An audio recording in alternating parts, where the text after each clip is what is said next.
Olá, muito bom dia para você. Está começando Pauta Aberta. Eu sou Vanessa Brolo e agradeço sua companhia e audiência em todo o Brasil. E te convido agora a conferir os destaques de hoje. Susto em Minas Gerais. Tremores de terra foram registrados nesta quarta-feira no estado. Em Santa Catarina, é a chuva que está assustando os moradores. Um deslizamento de terra destruiu 2 casas em Benedito Novo, no Vale do Itajaí, nesta terça-feira.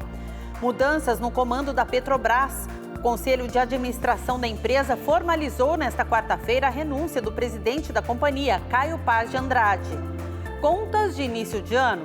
A gente traz para você o calendário de pagamentos do IPVA do seu veículo. Vamos falar de ciência. Uma equipe de cientistas americanos diz ter inventado um sistema que pode permitir a captura da umidade oceânica para transformá-la em água potável. Em Minas Gerais, os antigos cartões postais estão sendo usados para impulsionar o turismo. A prefeitura oferece os cartões que podem ser enviados de graça para qualquer lugar do Brasil ou do mundo. E você vai conhecer a dona Cezira, que aos 90 anos de idade dá um exemplo de disposição e vitalidade. Fique aqui comigo que o Pauta Aberta começou.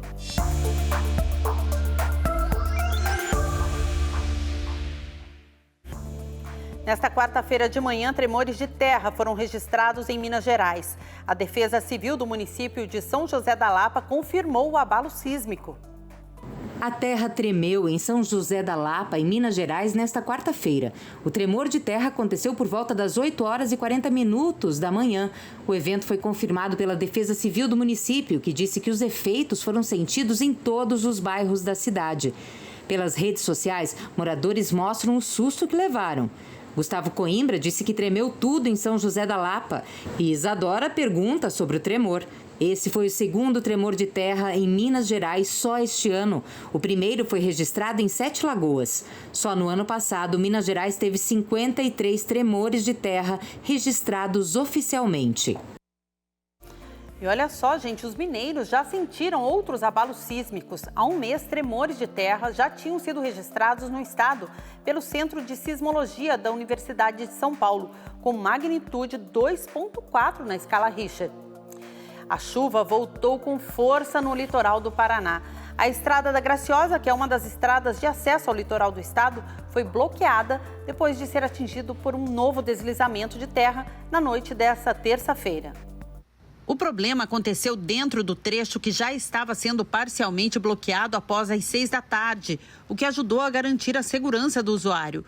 Com isso, a rodovia permanece bloqueada entre o quilômetro 6 e o quilômetro 16 para a realização da limpeza da pista e retirada de material vegetal. Após a limpeza do local, será retomada a operação Pare e Siga, na altura do quilômetro 7, onde está sendo realizada a obra de recuperação de aterro. A continuidade das chuvas e alterações na situação da encosta podem levar a novos bloqueios na rodovia, visando garantir a segurança de todos. O DR Paraná recomenda aos usuários que evitem utilizar a Graciosa enquanto persistir a chuva na serra, com riscos de novos deslizamentos de terra. E em Santa Catarina, a chuva também já está causando novos estragos. Um deslizamento de terra destruiu 2 casas em Benedito Novo, no Vale do Itajaí, no fim da tarde dessa terça-feira. Um vídeo feito por uma câmera de monitoramento mostra o momento em que a terra desceu de um morro e atingiu as residências. Uma das estruturas, de 2 andares, chegou a desmoronar por completo.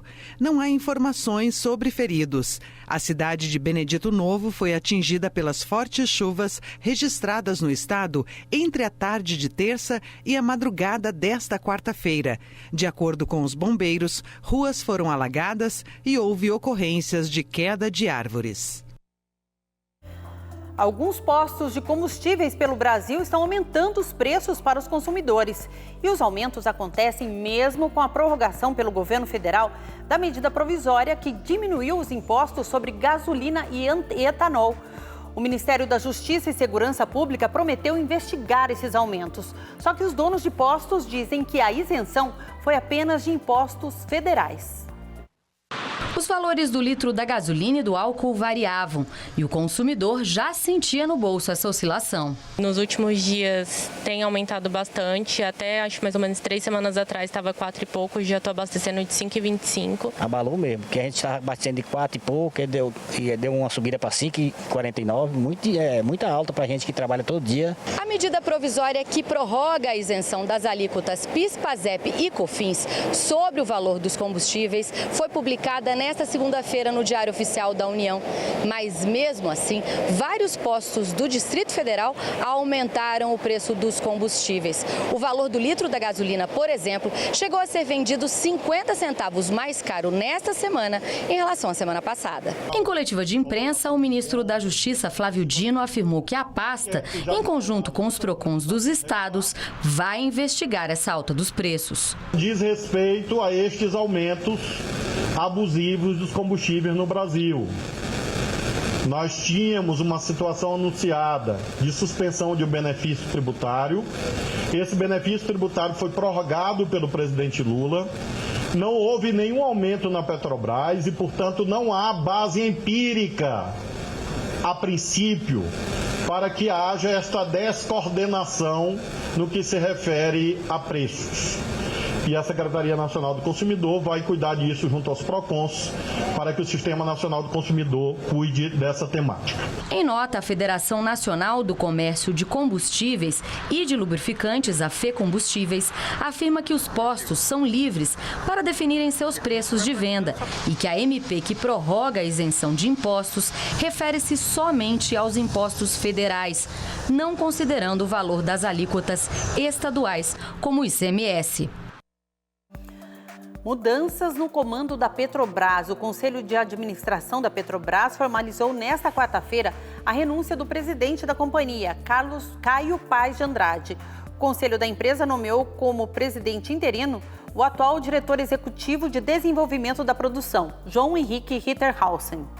Caio Paz de Andrade renunciou ao cargo de presidente da Petrobras.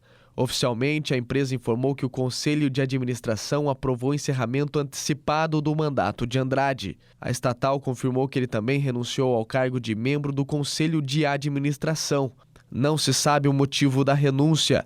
Ele estava no cargo desde 28 de junho de 2022. Uma das possibilidades é de que ele assumirá o cargo no governo de São Paulo, agora sob a gestão do governador Tarcísio de Freitas, do Republicanos, ex-ministro do ex-presidente Jair Bolsonaro. Diante disso, a Petrobras informou que o presidente do Conselho de Administração nomeou como presidente interino da companhia o diretor executivo de desenvolvimento da produção, João Henrique Ritterhausen. Até a eleição da posse do novo presidente da companhia, o governo de Luiz Inácio Lula da Silva, do PT, por meio do Ministério de Minas e Energia, comunicou oficialmente à Petrobras a indicação do senador Jean Paul Prates, do PT do Rio Grande do Norte, para assumir a presidência e ser membro do Conselho de Administração da estatal.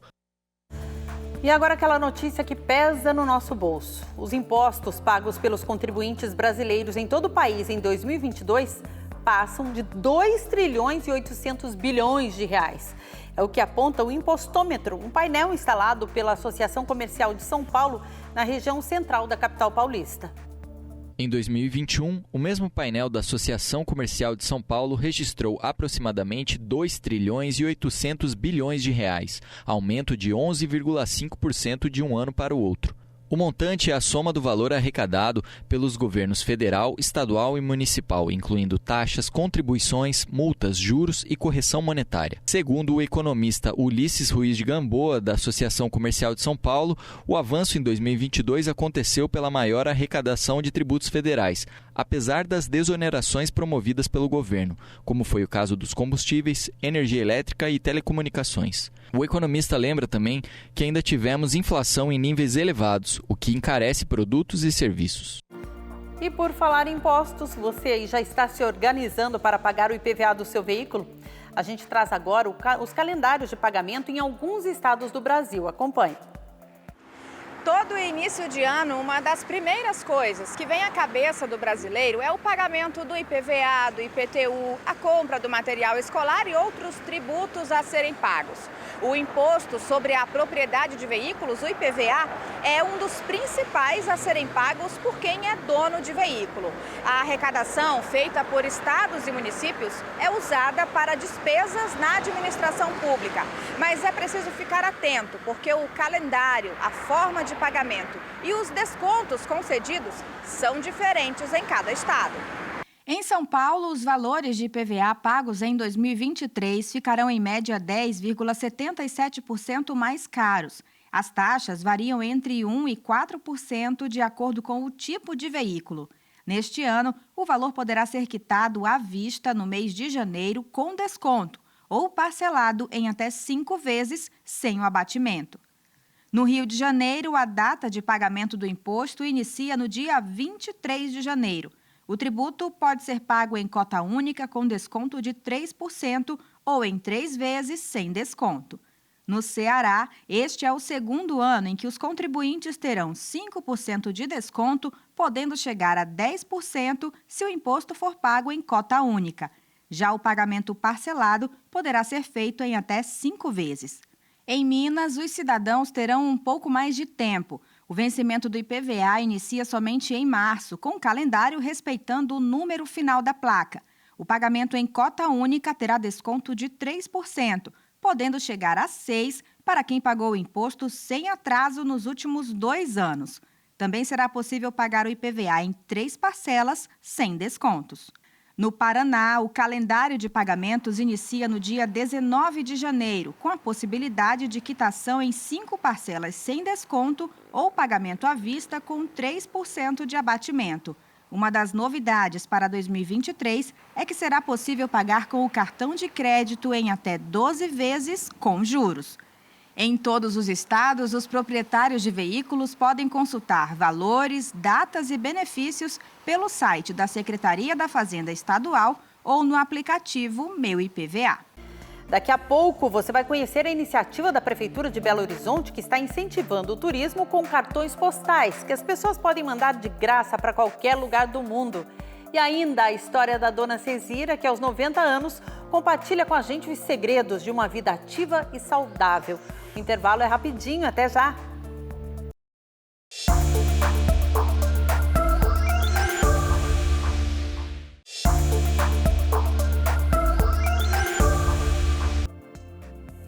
Estamos de volta com Pauta Aberta. Eu agradeço sua companhia e audiência em todo o Brasil.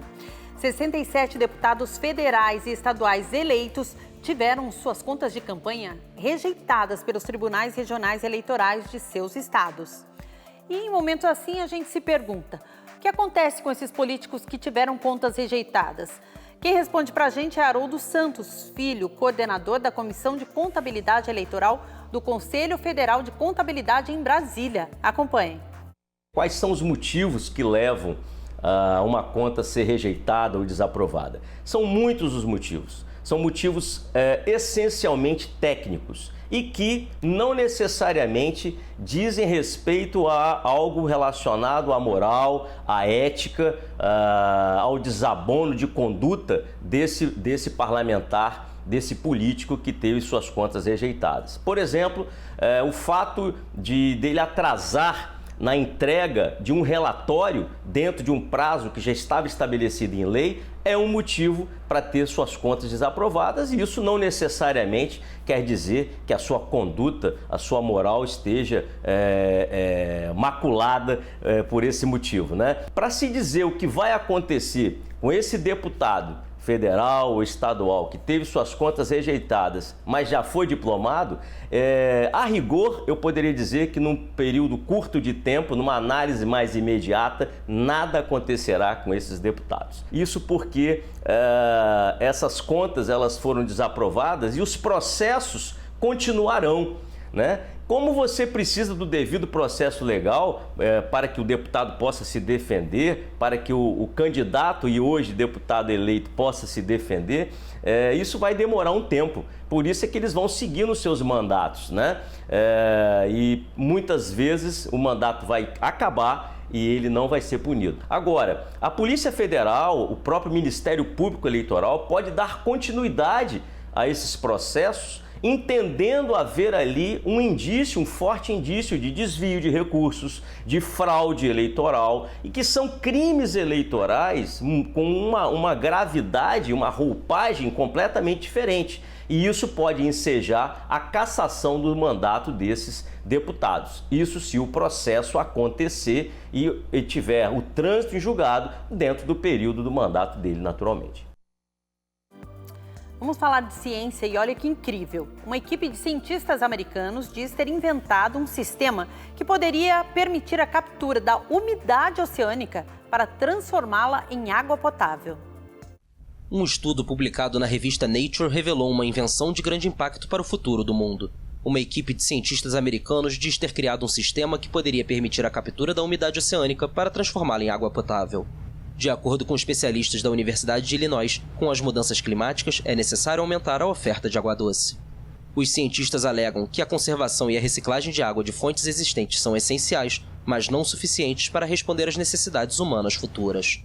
Em vez de se perder na atmosfera, o ar saturado de água seria capturado por estruturas de extração situadas nos litorais, para depois ser condensado e transportado por dutos para depósitos adequados. Em comparação com a dessalinização clássica, este método teria uma vantagem importante. Ao evaporar e se transformar em água, a água do mar perde quase a totalidade de seu sal natural. É por isso que a água da chuva não é salgada. Assim, o sistema consumiria muito menos energia e teria um impacto ambiental bastante inferior à dessalinização clássica, que produz resíduos como a salmoura com alta concentração de substâncias tóxicas. Segundo os cientistas, os parques eólicos offshore e as placas solares terrestres poderiam contribuir para alimentar o circuito de purificação. E entregando a idade agora, gente. Eu sou do tempo que quando a gente viajava, mandava cartões postais para as pessoas. Pois é, esse hábito antigo está ajudando a impulsionar o turismo mineiro. Em Belo Horizonte, a empresa municipal de turismo retomou um programa que oferece cartões postais que podem ser enviados gratuitamente para qualquer local do país ou do mundo. A Ludmila já sabe qual foto vai postar da primeira visita a Belo Horizonte. Vontade de morar aqui, não quero ir embora. Assim como ela, a Carolina e o Anderson também estão guardando ótimas recordações da capital mineira. Eu acho aqui uma cidade acolhedora, uma cidade receptiva, que a gente se sente em casa, né? Não naquela correria do Rio de Janeiro, mas sem dúvida aquela tranquilidade que a gente pede nesse tempo de férias, né? Se você fosse mandar um cartão postal para uma pessoa querida vir visitar a cidade, o que você escreveria? Pode vir que aqui é o melhor lugar para você renovar, recarregar as energias, baterias. Aqui, Pampulha, sem dúvida, é o cartão postal de Belo Horizonte. É isso que um projeto da Prefeitura da capital propõe. A Belotur recuperou o projeto Seu Postal Vai Viajar, que traz belezas como a Casa do Baile, a Praça da Liberdade e a Igreja da Pampulha em belas fotos e com espaço para a dedicatória. São 7 modelos desses postais.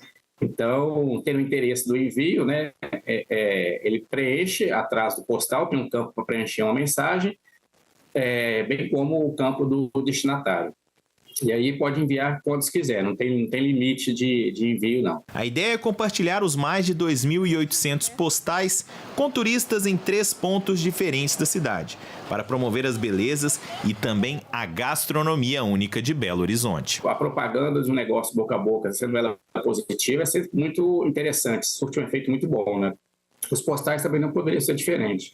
Até porque remota a uma ação nostálgica, algo que era feito há muitos anos atrás e com o advento da tecnologia ficou um pouco sumido. E esse postal, ele, acredito eu, tem um retorno positivo para a cidade, porque nós, inclusive, já recebemos turistas de fora que chegaram aqui e nos relataram que receberam os postais e aí tiveram interesse em pesquisar um pouco mais sobre a cidade. E uma curiosidade para vocês jovens, muitas vezes a gente mandava o cartão, voltava de viagem e o cartão voltava só depois. E ainda sobre turismo, você vai conhecer a cidade de Triunfo, considerada um oásis no sertão de Pernambuco.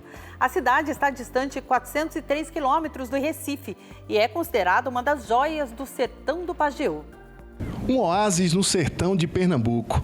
Distante 403 quilômetros do Recife, Triunfo é uma das joias do sertão do Pajeú. O município fica em uma região de serra, mais de 1.000 metros acima do nível do mar, situação que impacta diretamente no clima. No inverno, as temperaturas caem e mesmo no verão, apesar dos dias quentes e ensolarados, à noite, os termômetros apontam a casa dos 22, 23 graus.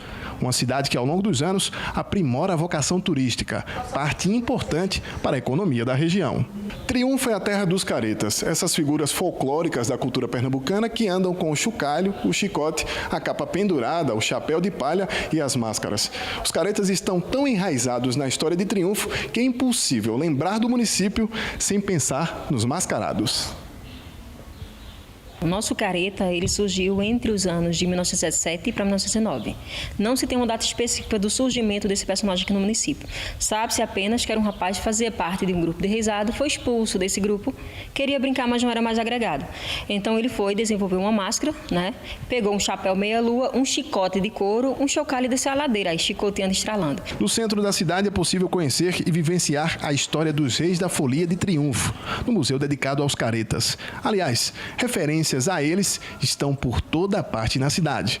No lago que fica no centro, o pedalinho pode ser para um passeio romântico ou para quem sabe queimar aquelas calorias. Também dá para ficar pertinho de um avião. A aeronave fica na praça da academia da cidade. Uma das sensações é o teleférico, 600 metros de distância a uma altura máxima de 16 metros, que dá aos visitantes uma visão privilegiada. Na zona rural, Triunfo tem cachoeiras e trilhas com formações rochosas que levam ao Pico do Papagaio, onde o pôr do sol é uma das maravilhas, 1.260 metros acima do nível do mar. Pelo fato de estar no meio do sertão de Pernambuco, essa paisagem ela captura a umidade que vem do oceano. Os ventos alísios que vêm das nossas praias ficam concentrados aqui, trazendo muita umidade, muita chuva e dando toda essa característica que vocês estão vendo aqui. Aspecto verde, um clima muito ameno. Triunfo e seus encantos, onde careta é sinônimo de alegria. Muito linda mesmo a cidade de Triunfo, né, gente? E agora uma história que vai te inspirar. Eu te levo até o interior do Paraná para conhecer a dona Cezira. Ela tem 90 anos de idade e não para um minuto. Cuida da casa e ainda costura. Qual será o segredo dessa vitalidade, hein? A Organização Mundial da Saúde define como idosa a pessoa que tem 60 anos ou mais. Esse é o mesmo entendimento da Política Nacional do Idoso e do Estatuto do Idoso no Brasil. Nós sabemos que envelhecer faz parte do processo natural e que a maneira como se vive influencia diretamente na qualidade de vida na terceira idade. Hoje nós viemos até a cidade de Guairaçá, no noroeste do Paraná, para conhecer uma senhora que aos 90 anos esbanja saúde e disposição.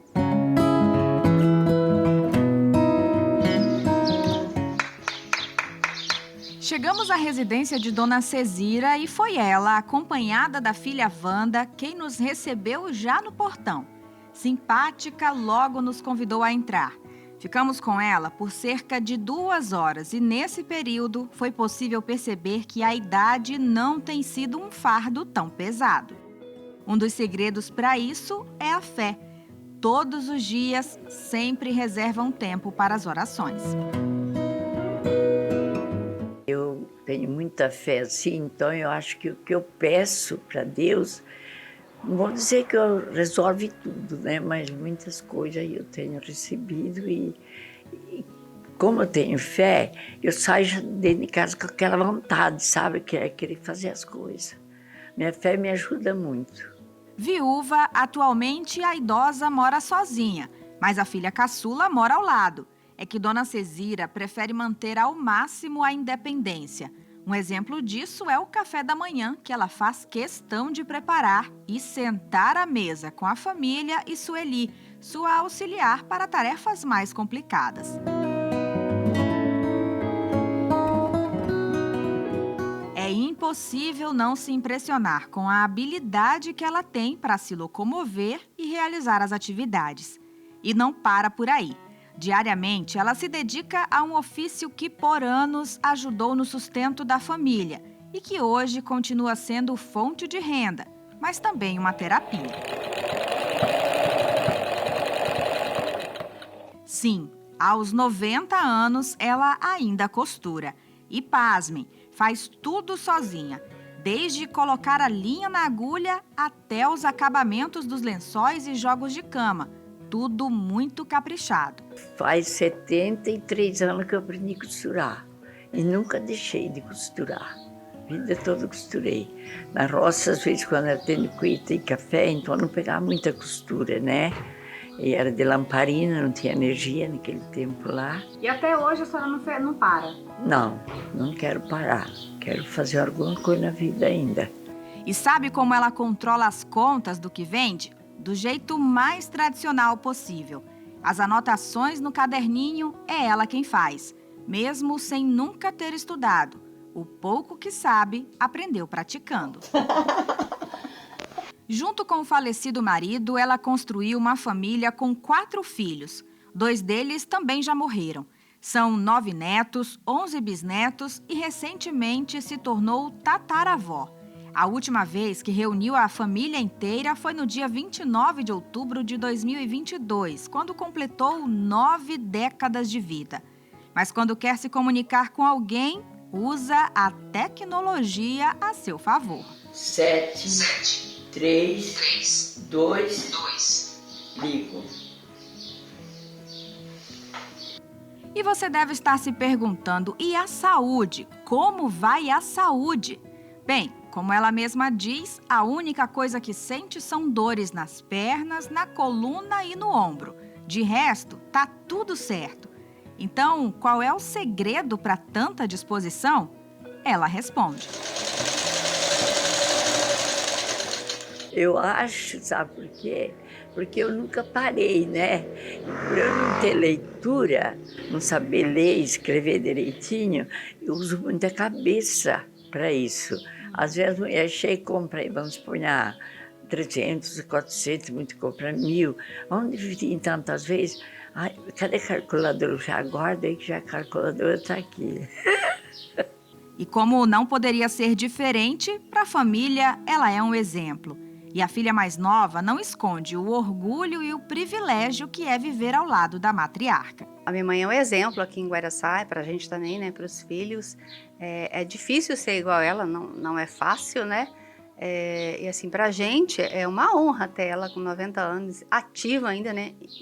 Não depende da gente praticamente para nada, né? E é muito bom, é um privilégio ter ela com 90 anos ainda aqui do nosso lado, trabalhando, né? Igual vocês viram aí. Privilégio também para a dona Cezira, que sabe que é uma exceção entre as pessoas da sua idade. Poder fazer tudo o que faz com todo esse vigor. E olha, ela ainda tem disposição para viver mais uns bons anos. Estão falando que eles querem 100 anos, eu vou ver se eu aguento. Aí o que manda é eu. Se eu ser capaz de chegar lá, eu vou. Se não ser capaz, paro por aqui mesmo.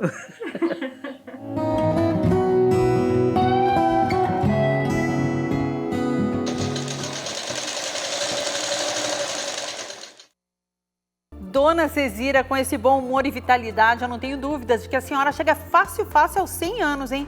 Que exemplo, né, gente? Vocês prestaram atenção nos segredos? Muita fé e ela não fica parada um minuto, hein? Faz as contas, cuida da casa, costura. Um beijo para a senhora, Dona Cezira, e obrigada pela inspiração. E com essa linda história, eu encerro o Pauta Aberta de hoje. Um ótimo dia para você e até amanhã.